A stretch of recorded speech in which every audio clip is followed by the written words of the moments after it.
Welcome back to Cheddar, everyone.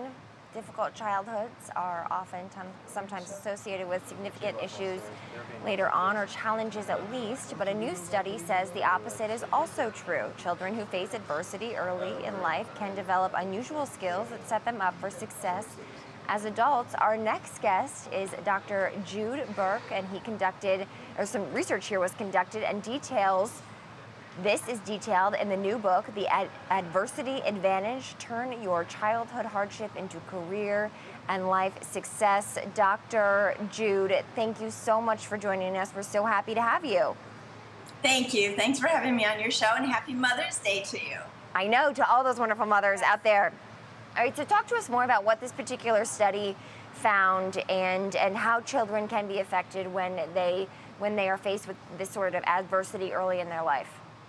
Sure. I had done a scientific research study with Dr. Mark Attridge a few years ago, and we were studying factors that led to success. And what we found is that 40% of the people we studied, about 310 people responded to the survey, half men and half women. They described that they experienced either child abuse, witnessed domestic violence, or had a chemically dependent parent. And so I was really struck by the people still described that they experienced 98% of the time higher than average level of life satisfaction. So this is a group who had really overcome a lot of adversity. They had studied the triggers they had at work. You can imagine if someone was a child, they were abused by their father, and then eventually were supervised by a male, or vice versa, abused by their mother and then supervised by a female. Many of the kids grew up with conflict resolution being throwing things across the room, things getting broken. And so they had to learn good communication skills and to learn how to negotiate conflict at work, because we know that's a very important skill to have for success. Right, something else they probably develop are so-called survival qualities. How does that actually play out in people's work life when they grow into adulthood?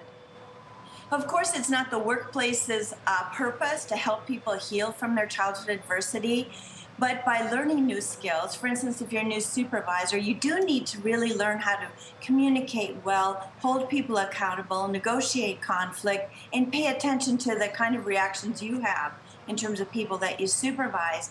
So the career or the workplace actually provides some healing from what's happened as a child.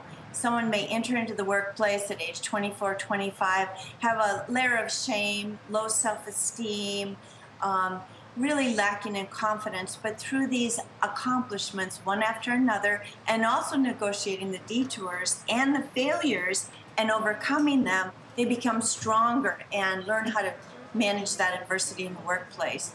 So the workplace inadvertently helps people to heal. They also reported more resilience. Many came from poverty. If you include poverty, mental illness of a family member, 60% of the people were coming into work. So you've got over one out of two employees coming into work every day with a pretty unhealthy negative template for how to relate to other people at work. But they were driven, self-reliant, and there was a pride they had for themselves for overcoming what they experienced as children. And the stories I have in the book are just really heart-wrenching and heart-rendering in that people talk about their adversity, they're very open about it, and they give their advice, their tips for overcoming. And these are people who have become successful CEOs, international artists, lawyers, doctors. They're people that have really accomplished a lot in their lives, and they're very committed to leading values-driven lives where they really examine what's important to them, how do they think people should be treated, and they work hard to never repeat the patterns that they experienced as children.